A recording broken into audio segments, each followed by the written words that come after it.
All right, so our last full section we're going to look at this week is 4.1, and it's on rational functions. Okay. When we talk about rational numbers, okay, rational numbers are numbers out of fractions. Well, we're going to talk about rational functions. So they're functions that have fractions in them. So this is what a rational function looks like. So we mentioned yesterday what a polynomial was. It's an expression like x cubed minus 2x squared plus 3x minus 4. Okay, that's a polynomial. So the key with a polynomial is none of the exponents have negative numbers, and none of the exponents are decimals. So what we're going to look at today is what happens when you take a polynomial like that and put another polynomial in the bottom. So we kind of did that yesterday a little bit with division. What we're going to look at is more what it looks like. Okay, we're going to draw a picture of that. And we'll talk about a few other things, but we're going to start to look at like pictures of these things rather than doing out long division. Like it's going to be on a graph, you're saying? Some of it we'll do on a graphing, and then some of it will just be on paper. Yep. The only polynomial that you can't put in the bottom would be a polynomial that is the number 0. Why not? Why couldn't you put 0 here? And you're just dividing by 0? Yeah, then you'd be dividing by 0. So you can put something in the bottom that's not 0, but you can't put 0. So on a rational function, no 0 on the bottom? No 0 on the bottom. Other than that, you can have any polynomial you want in the top, any polynomial you want in the bottom.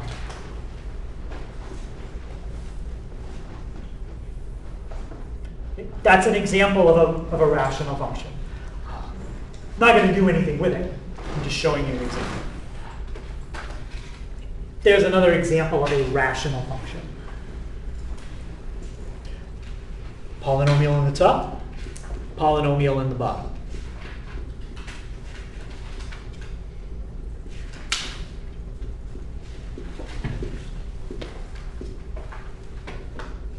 You can have a negative on the bottom? Oh yeah, yep. You can have negative numbers, positive numbers. The only thing you can't have is you can't have any decimals for exponents, and you can't have negative numbers for exponents. So it's just the exponents. So g of x is not a rational function, G of x is a rational function, yep. but it has the exponent. That's fine, it's not a negative exponent, is it? Oh, so no negative exponents and no decimals. And no decimal exponents. Exponents. A decimal exponent. Yeah, so you can't have something like this. That's not a rational function. I have never seen that before. Yeah, you could have decimal exponents, but if you do, it's not a rational function. Okay, how about something like this one? Let's just say t cubed minus 5t divided by t plus 1. Would that be a rational function? Yes. Yeah, that's fine. That's a cubic polynomial in the top. That's a linear polynomial in the bottom, because the highest exponent is a 1. No problem with that. How about t to the negative 3 plus 4 over t squared plus 6? No, because it's a negative exponent on the top. Yeah, you cannot have negative exponents. Can't have decimal exponents. Okay, so what is it when you have a fraction that you are not allowed to do? A rational function? Just in general, like when you do division with a fraction, you're not allowed to what? Divide by 0. You're not allowed to divide by 0. So when I ask you, what kind of numbers can you plug into a formula? You can plug in any number you want as long as that number doesn't cause you to divide by 0. So let's say you had this. X plus 3 squared over x minus 5. Is that a rational function? Yes. Yes, it is. Now I want to know what numbers you can plug into it. Since there's an x in the bottom, You could divide by 0. What number are you not allowed to use? 5. You cannot use the number 5. So there's 2 ways you could write the domain, and I'll do it on the next one. Okay, but in this one, you cannot use the number 5. You can use anything except the number 5. But like on the top, but the numerator can be 0? Yeah, numerator being 0 is fine. Oh. Denominator can't be 0. In this one, there would be no way to make that denominator 0 because you can't raise a number to the second power and add 3 to it and have it ever come out to 0. Can you write the domain of that like in number form? So like how would I write you can't use 5? All right, we're going to do that on the next one. Okay. Yeah. So let's do this one. It's almost the same kind of problem. All right, so find the domain. Start by figuring out, is there a number you are not allowed to use? 3. 3. Okay, so there's 2 ways we can write the domain. Let's start with this way. So we could say x can't be 3. And that's fine if they say, what can't you use? But if they say, what can you use? That's not telling me what you can use. That's telling me what not to use. So how do you write what you can use? Think of it as a number line. Here's 3. We can't use 3. Could you pick anything lower than 3? Yes. Okay, so you could pick anything that's in the shaded section. Could you pick anything higher than 3? Yeah. And you could pick anything in this section. Let's describe this section first. We'll call it section 1. How low does section 1 go? Negative. Goes all the way to negative infinity. And how high does that section go, but we can't include that number? Wait, how high does what? No, that section stops 3. right there. Yeah. Stops at 3, not including. Okay, let's look at section 2. How low does section 2 go? Not including the number that it goes to. 3 comma negative, or 3 comma infinity. 3 to infinity. Or, that's what that U symbol means. That's how you describe what the domain is. This means anything lower than 3. This means anything higher than 3. Just make sure you put a parenthesis on the 3. And that's generally how you always write a domain where you can't use one number. It always looks like that. That is the number that you can't use. Wait, what does the symbol in the middle mean? Or, Okay. so you can pick a number lower than 3 or higher than 3. And if you need to type that symbol on the test, I'll make it so you click in the box and it pops up.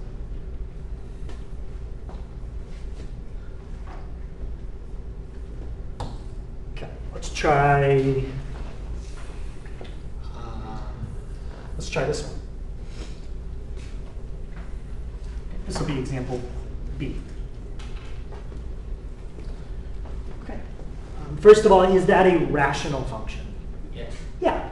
You could, like some people in the homework, they distributed all this out and got x squared plus 4x minus 2x. You actually don't want to distribute the bottom. You want to leave it like that. And this is kind of what we talked about yesterday. We want to figure out what values we could plug into the bottom to make it 0. If the bottom was all FOILed out, you would have this. X squared plus 2x minus 8. This would be harder to figure out.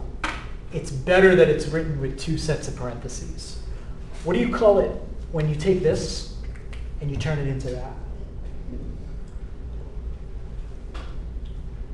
Because these are exactly the same thing. These 2 things. Does anybody remember what you call this, the 2 sets of parentheses? Factoring, yes. You always want the bottom factored. Okay. We would not want it done out like it is right there. Because once you factored it, to figure out what numbers would make the bottom 0, all you do is look at each one of them separately. And this is kind of like the last question on the homework. What number would you plug in right there to make that factor 0? 2. 2. And what number would you plug in there? Negative 4. Negative 4. So there are 2 numbers you are not allowed to use. if you plug in either one of those numbers, it's going to make the bottom 0, and you can't divide by 0. I'll show you how you write the domain. Yeah. Oh, that's what it was. So think of it on a number line. Okay, here's -4. Here's 2. You can't use either one of those two numbers. Can I use anything below -4? Yes. Yeah. How would I write all the numbers that are lower than -4? Negative infinity, comma 4. Comma Negative 4. -4, Parentheses. parenthesis. That's the first one.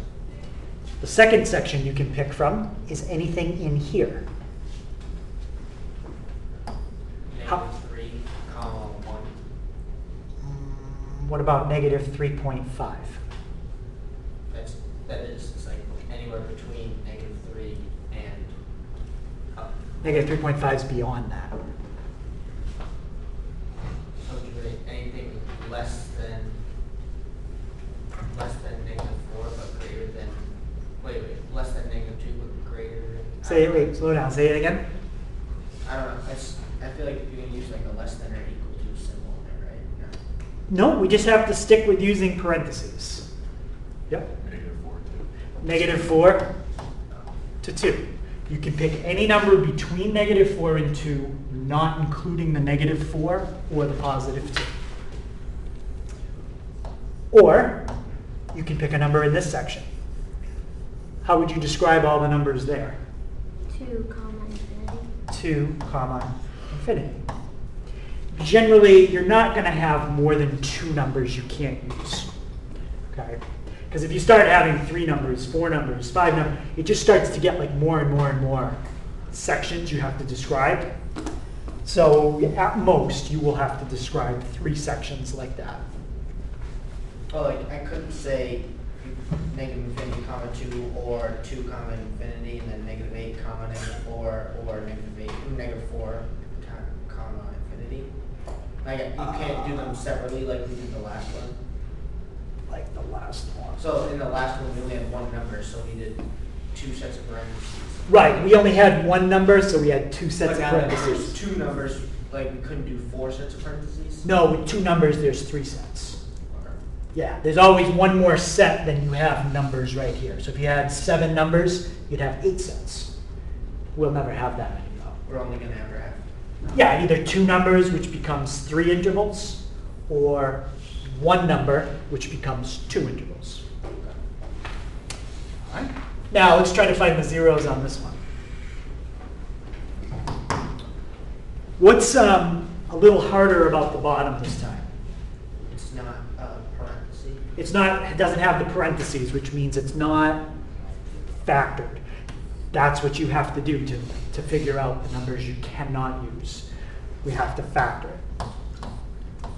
Okay, when we factor it, what would have to be the first letter in the parentheses, so when you multiply them together, X. you get x squared. Yep. And then it's plus minus. Yep, you definitely need a plus and a minus because of that. Now we need 2 numbers that multiply to give me 2. 1 and 2. But One. it's -2, so you do 1 and, oh, it would be the x plus 1, x minus 2. Right, let's check it. X squared minus 2x plus 1. Does minus 2 plus 1 give me positive 1? No. So what do we have to switch? Switch the sign. Switch the signs. Let's make that a plus. Make that a minus. Now let's check it. X squared plus 2x minus 1x. Positive 2 take away 1 is positive 1. That's perfect. So I'm checking it by foiling it out. Doesn't matter what's in the top. The top is just whatever's in the top. That has no effect on what we're answering. So what are the numbers that you are not allowed? -2 and 1. -2 and 1. Wait, what's the arrow referring to? It's like, it's first, outside, inside, last, but like, where's first, outside, inside, last? First, outer, inner, last. Okay. Yeah, so -2 and +1. If you need a visual, then make a visual. You can pick anything lower than -2, anything between -2 and 1, and you can pick anything above 1. Okay, how would you write all the numbers lower than -2? Negative infinity, -2.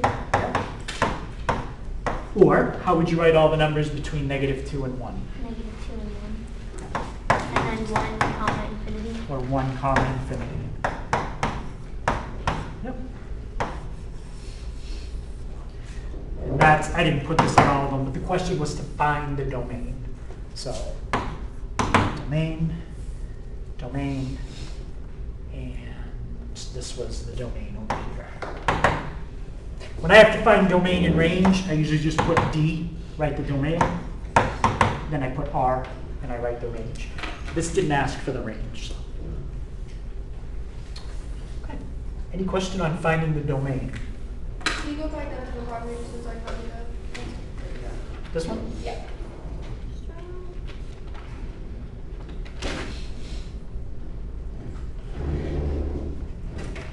So what would the range be? We'll talk about that if we get to it. That's a little more complicated. You just wrote, what's the R then? That's like if they ask for both, that's how I do it. I just put a D for domain and an R for range. Where we're not going to do range on this one. Are we doing it all today? I don't remember if we get to that today or not. If we do, it'll be something we do on the calculator. So let's look at the simplest rational function. Okay, those are the ones I have. Those are pretty complicated. Right? They got all kinds of stuff in the top, all kinds of stuff in the bottom. The simplest one that you can have is just a 1 in the top and an x in the bottom. So this is a rational function. And this particular rational function has a name. It's called the reciprocal function. Okay, let's draw it. So I'm going to do 1 divided by x. Again, that's the simplest rational function there is. I'm going to do zoom 6. Calculated as an okay job. That's not exactly what it looks like. So the calculator has a hard time sketching things when they start to get too steep. It doesn't know what to do. So what this should really look like is this piece should just keep going up, and this piece should just keep going down.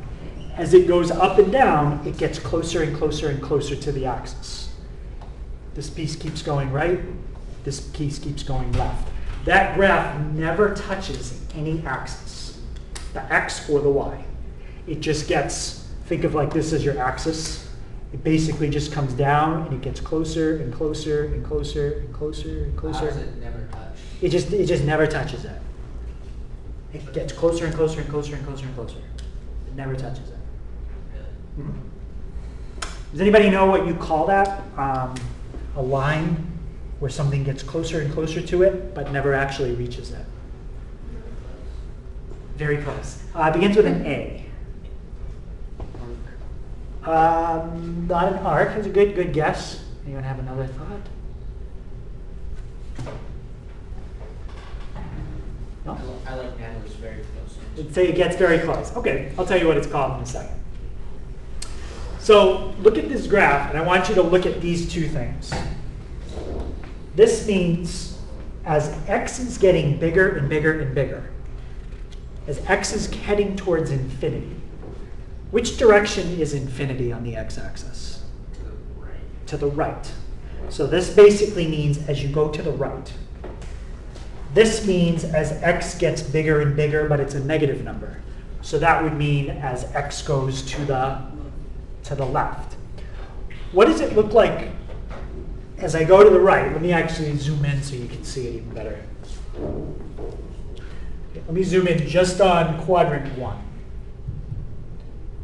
And it might show it a little bit better. So there's your graph, and it's coming down. and it gets closer and closer and closer and closer and closer, but it never touches it. Eventually it'll look like it touches it because we run out of pixels on the screen, but it never touches it. What does it look like it's getting closer and closer and closer to?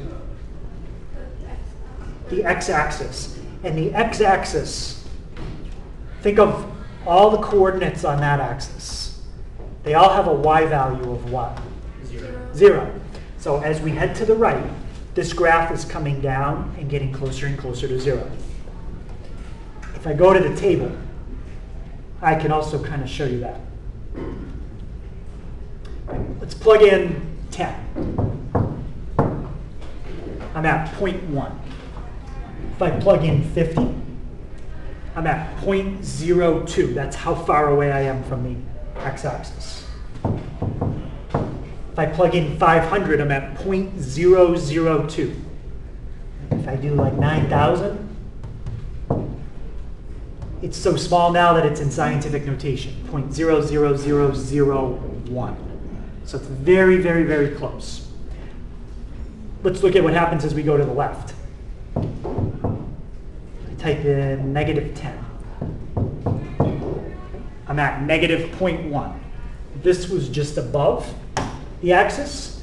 Going the other way, it's just under. But in both directions, that blue curve is getting closer to what number? It's getting closer and closer to 0. That's why I wrote 0 right there. This means y, f of x. So this means as you head to the right and as you head to the left, the y value is getting close to the number 0. The arrow means it's approaching, but it never hits it. It just gets closer and closer and closer.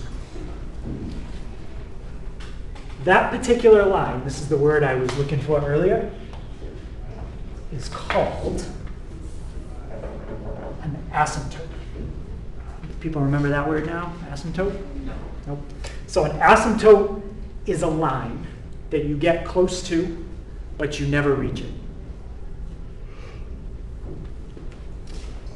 If I go on here and I type in y equals 0, hit graph, I don't know how well you can see the red line, but it's there. The line y equals 0, that's the equation for the x-axis. That blue curve is coming down and getting closer and closer and closer to the line y equals 0. How should you write y equals 0? How did I write it? Oh, Just put in 0. Saying something's getting closer to the line y equals 0 is the same as saying it's getting closer to the x-axis. They're the same thing. So how do we find horizontal asymptotes So in a an graph? asymptote is a line that never touches either of the axes. It's just a line that a graph gets close to. I think I have other pictures right here. Those dotted lines are examples of asymptotes. Okay, so it gets close to but never touches. Yeah, as you head further and further and further away.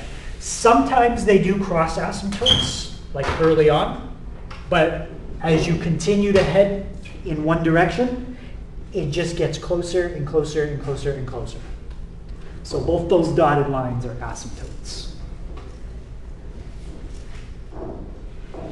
Sometimes it gets closer when you head in both directions. In this one, it only looks like it's getting closer as you head to the right.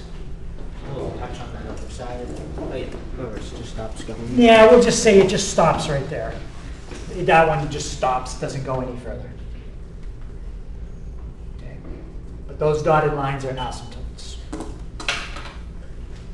So how do you find asymptotes? This is how you find asymptotes in a graph. You look at your formula and look at what happens as x gets really, really big, positive number, or as x becomes a really, really big negative number. That will tell you what your asymptote is. So in other words, if you have a picture, look really, really far to the right, okay, like way over here, and tell me what you think you're getting closer and closer to. So like if this was labeled, I would say it looks like I'm getting closer and closer to the number 3 in that picture. Because that dotted line looks like it's at 3 units up. All right, so let's try an example and see if we can figure out what the asymptote is. Okay, does everybody have that? All right. So this one says, find the horizontal asymptote. First thing to remember is when you are finding a horizontal asymptote, it is a horizontal line. Horizontal lines are always y equals, and then you put a number. If you put x equals, you're not going to be finding a horizontal. Anybody have a guess why x equals would be? Vertical asymptote? That would be vertical. We are going to do vertical, but right now we're doing horizontal. So, to find a horizontal asymptote, let x get really, really big. So look at the part that has an x in it, the part I just circled. If x gets really, really, really big in the bottom of that fraction, what's going to happen to what I circled in blue?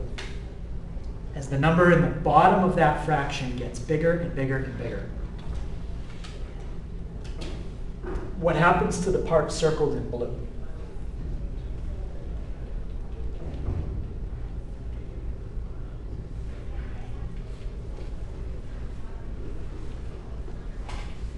So think about any fraction.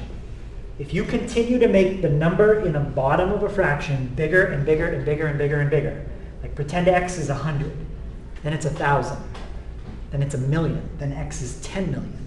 What's going to happen to what I have circled in blue? It's going to get smaller. It's going to get very, very small. And it's going to get very close to what? 0. Very close to 0.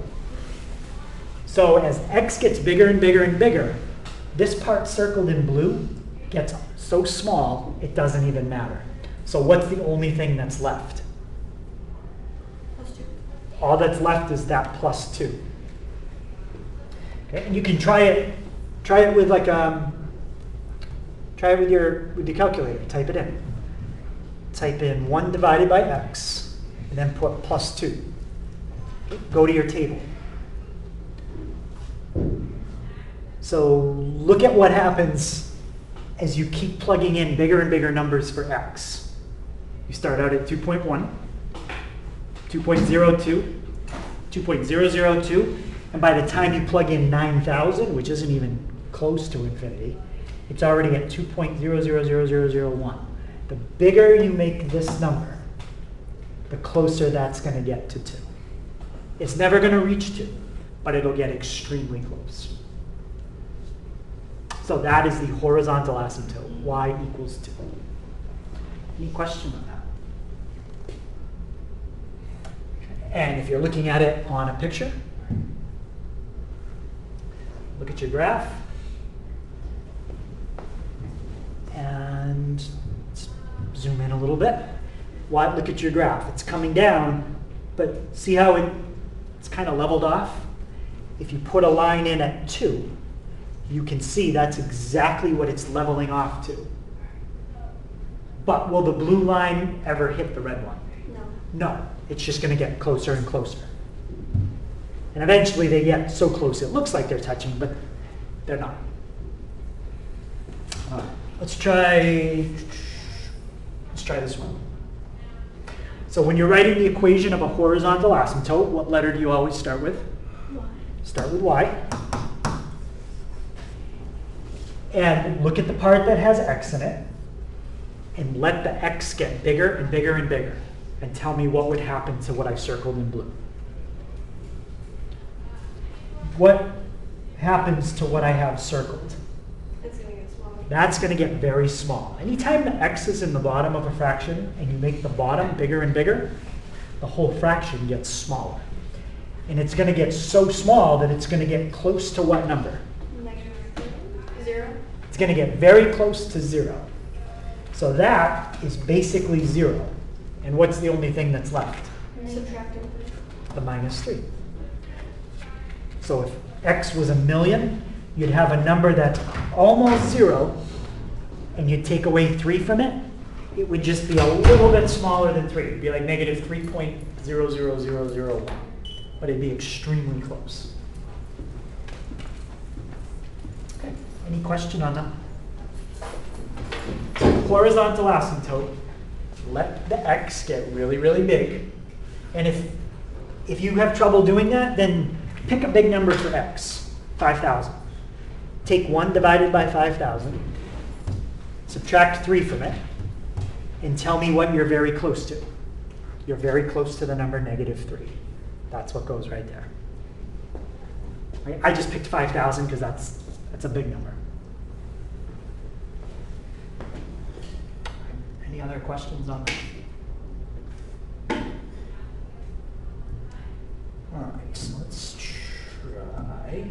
Did that. We're not going to graph that. Okay, so we talked about horizontal asymptotes. What do you think the other kind of asymptote we're going to talk about is? Vertical. Talk about vertical. So let's graph it. I changed it, so let me put it back in. 1 divided by x. Zoom. 6. So we already know as you go left and right, it's getting closer and closer to the x-axis. But does it...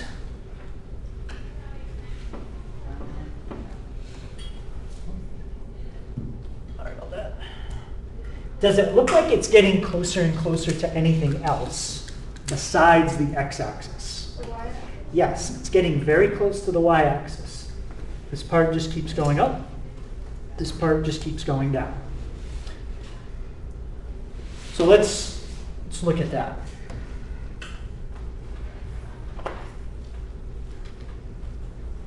So let me explain what that means. When you have an arrow, how do we say that arrow? What's the word I've been using? As x approaching. So it's getting closer to. As x approaches 0, what do you think that little symbol means? Yeah, from the positive side. So when you think about approaching something, right, like most things in life, you can approach it from different directions. So this means approaching 0 from the positive side.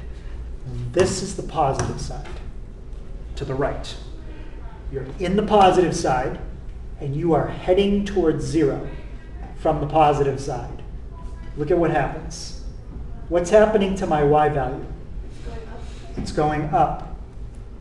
And it's just going to keep going up forever. That's why I say that as you approach 0 from the positive side, your y value goes up forever. The y value approaches infinity. What about as you approach 0 from the negative side? So start in the negative side, follow your graph. What happens as I get closer to 0 from the negative side? It goes down. It goes down. How low does it go? In negative infinity. It goes to negative infinity. Whenever you approach a number, it doesn't necessarily have to be 0. In this case, it's 0.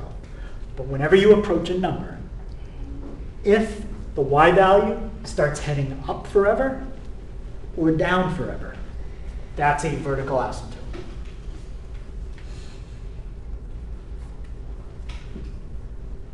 So in this particular graph, x equals 0 is a vertical asymptote. We cannot graph vertical lines on the calculator, but I can just put it in and show you. That red dotted line, that's a vertical asymptote.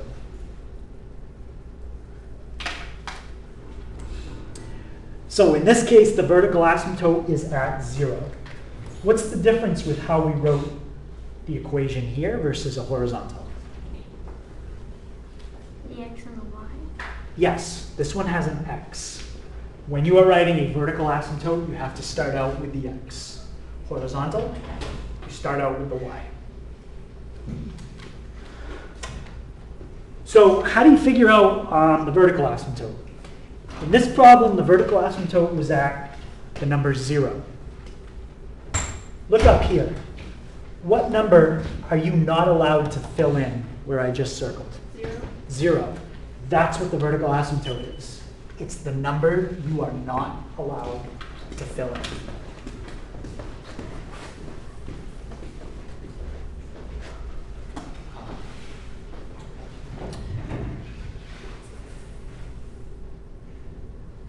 Okay, so that's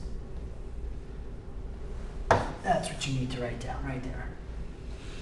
If the numerator and the denominator do not have any common factors, then a vertical asymptote will always happen with whatever number makes the denominator 0.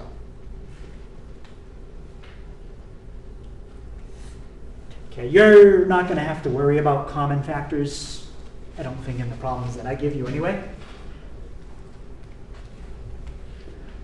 So they're always gonna have an asymptote? Yeah, when I give you a rational function, yeah, we'll always be dealing if I ask you to find the vertical asymptote, then it will have one. I won't ask you to find one when it doesn't. Yeah.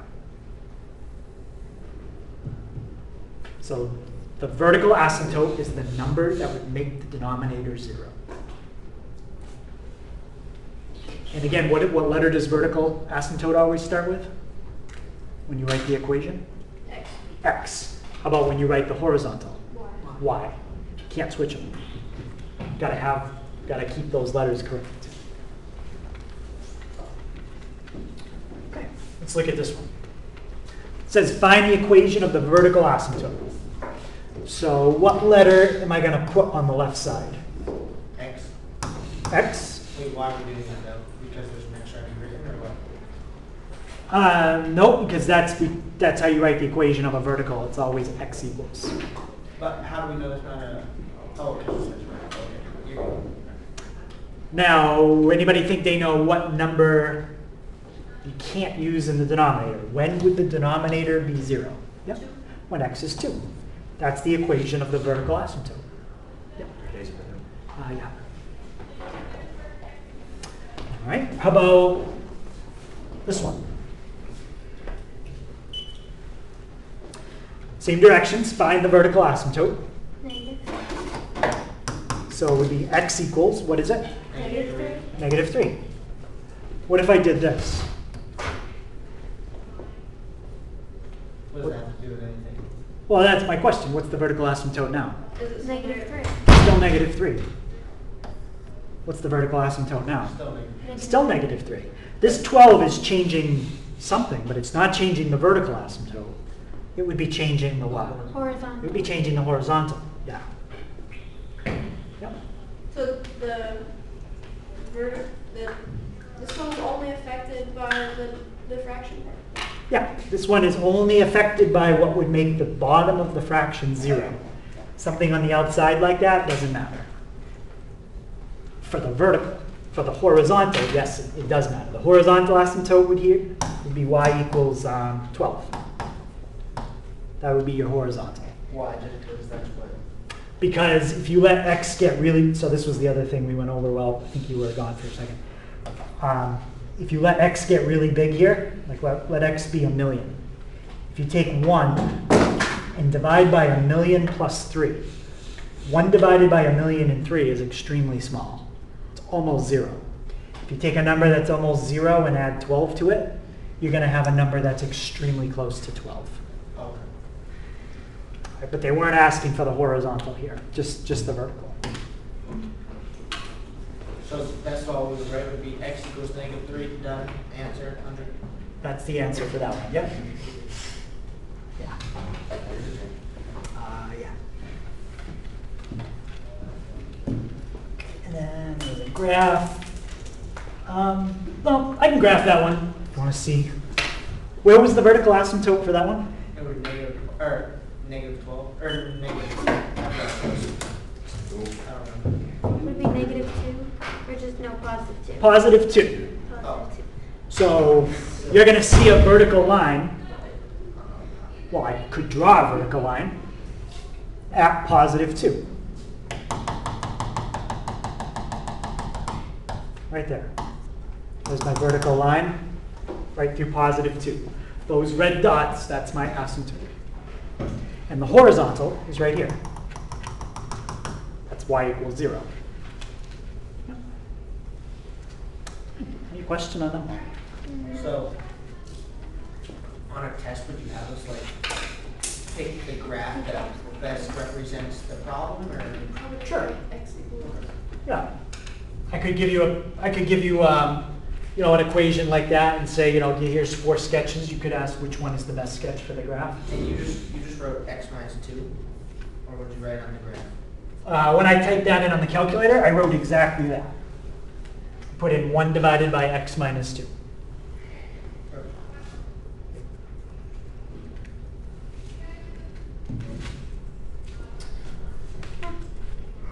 Okay. 1, 2. What's that picture? Okay. So let's look at this one. It says find the horizontal and vertical asymptotes and describe transformations. Okay.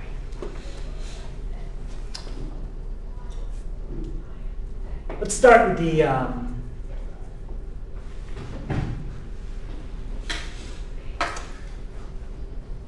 let's do something first here. So what I want to do first on this one is the asymptotes.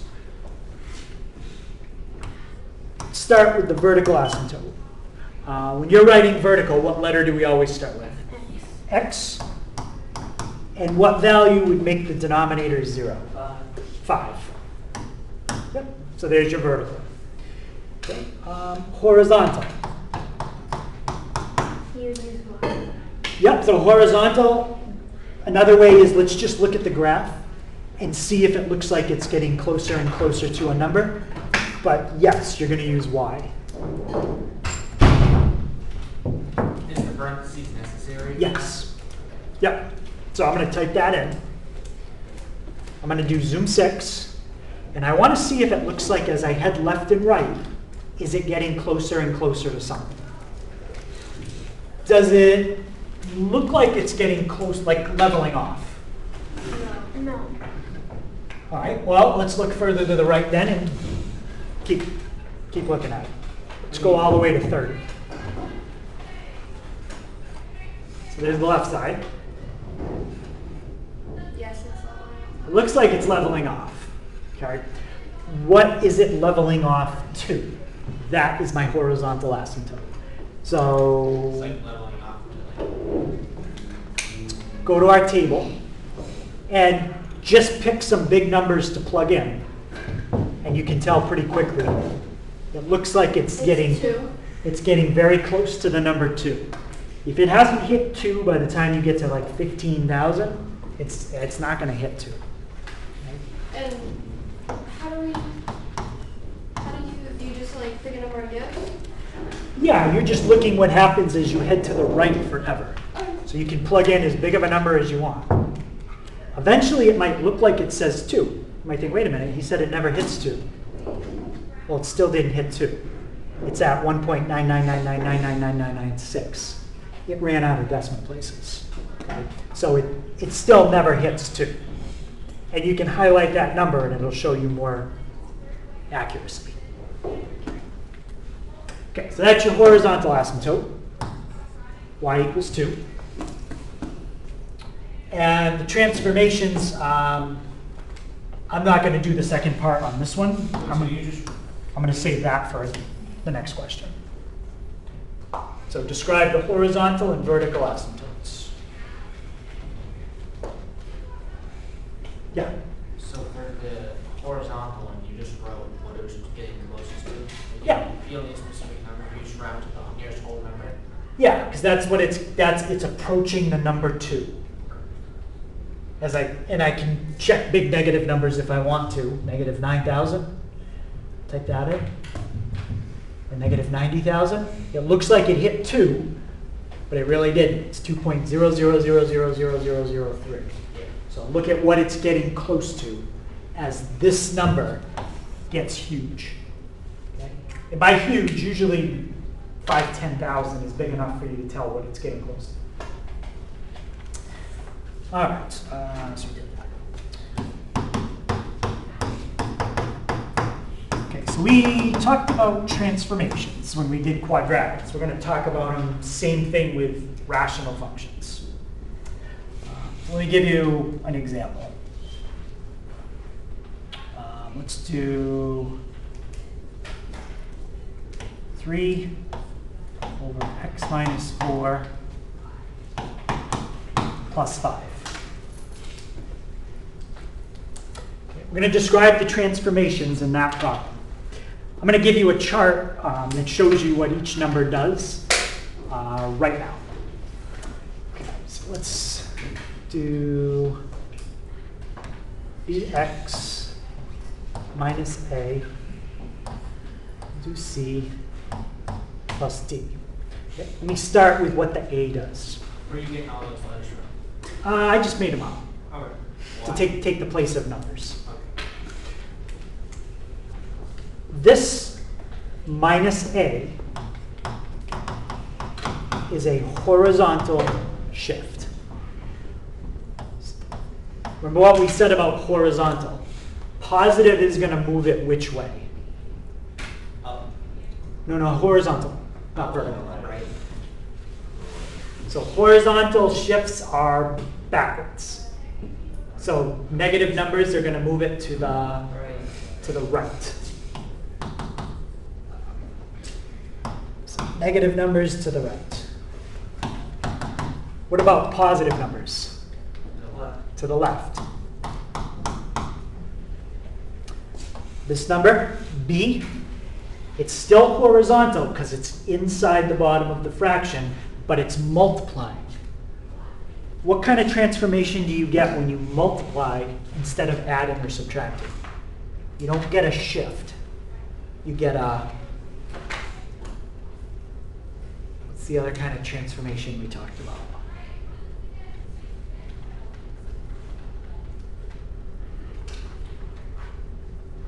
This one distorts the picture. A stretch. So this is a horizontal stretch. Once you get outside of the bottom, you're done with the horizontal. Everything outside the bottom is vertical. So what do you think?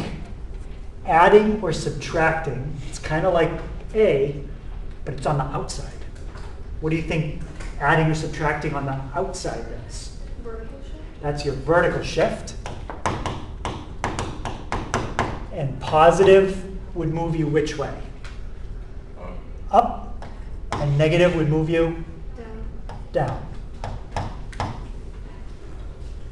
So we got the horizontal shift, vertical shift, horizontal stretch. The only thing left is the C. What do you think that does? Vertical shift. That's your vertical stretch.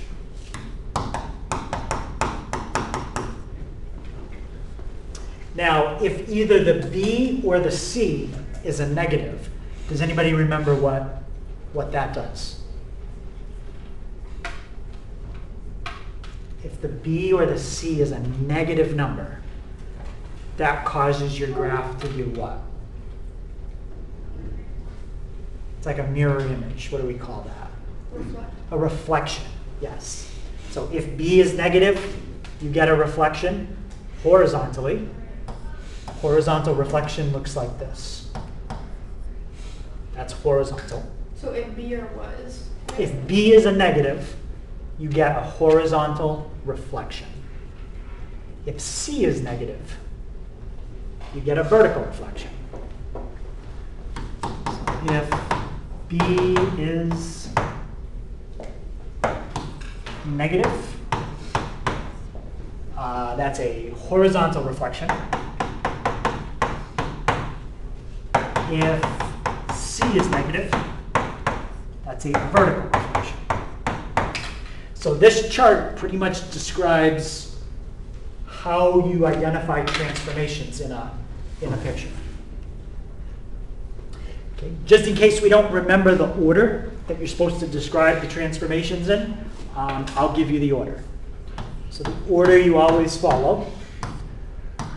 The first one is horizontal shifts.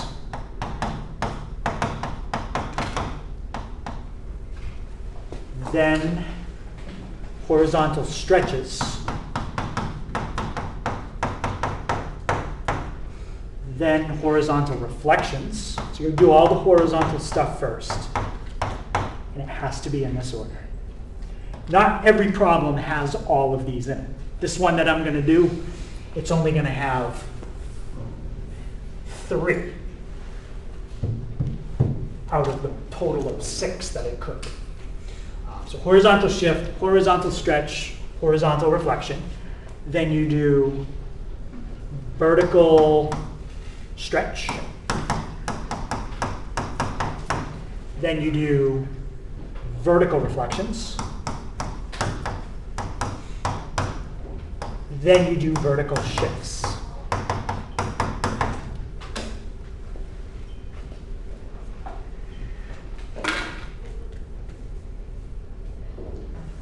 So that's the order that you want to follow when you list transformations. But in order to follow that order, you have to know what each one of these numbers is doing, the 3, the -4, and the 5. So let's start with the -4. What's that going to do?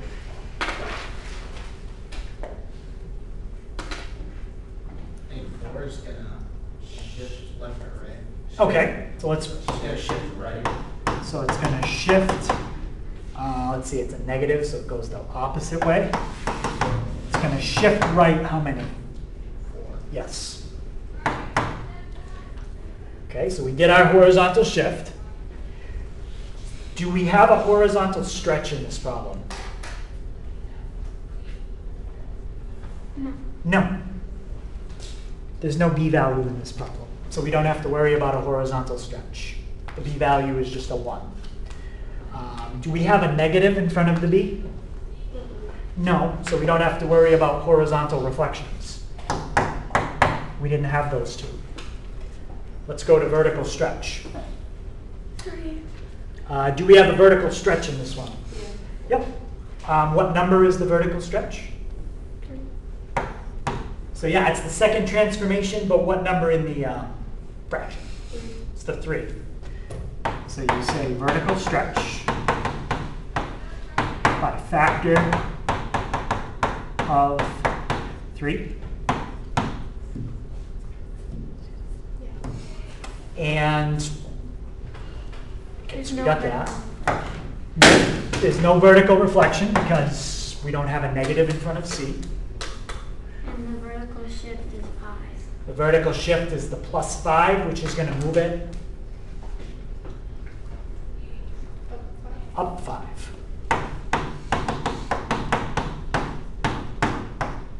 So when they ask you to describe the transformations, this is what they were looking for to describe that. Okay, so that chart comes in handy so you can remember what the A, the B, and the C, D. Wait, what is a stretch again? What's a stretch? Yeah. A stretch would take a picture and make it look taller and thinner. That's like a stretch. Okay. And the number that causes the stretch vertically is the C. It's the number that's in the top of the fraction. So wait, it goes like a vertical stretch by a factor of 2, would it be twice as tall? Yes. So if that was your graph, I don't know if it's going to let me do it, but if I can take that, no, it won't let me distort it. It's only letting me resize it proportionally. But if I could take that and keep it exactly the same width, but make it twice as tall, that's a vertical stretch. Wait, can you go back to the order real quick? Yep. In the order.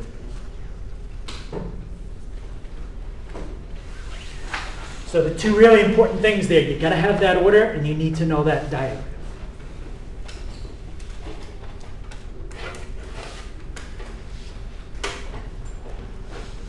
What's the ref? Reflection. Okay, we have one thing left, but I'm gonna hold off on that last thing. 'Cause tomorrow we're only doing half a section and Thursday we have a review day. So I'm not worried about doing that last thing today.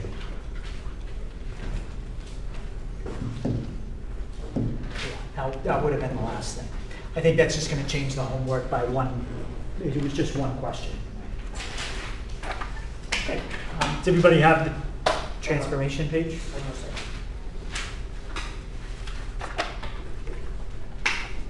You're good.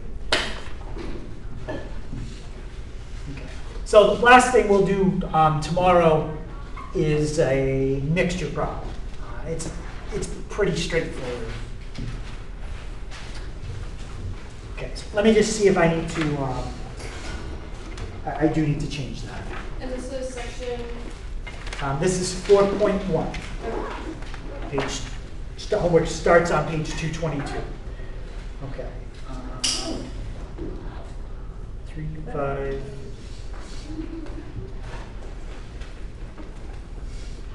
That's okay. 11 to 21 is finding asymptotes, horizontal and vertical. So we did that. 23 is describing the transformations. So we did that. 31, we are going to skip that one. I'll just erase it. So we'll skip 31. 37 and 38 are pictures in the book. And 48A and B, you can write them down, but I didn't show you how to do those yet. That's going to be for tomorrow. so we're not doing those? No, you don't have to do those tonight. Okay, so 48A and B, we'll do that one tomorrow. Okay, so homework tonight is just up to number 38. And make sure you write down it's just odds on 3 to 7 and 11 to 21.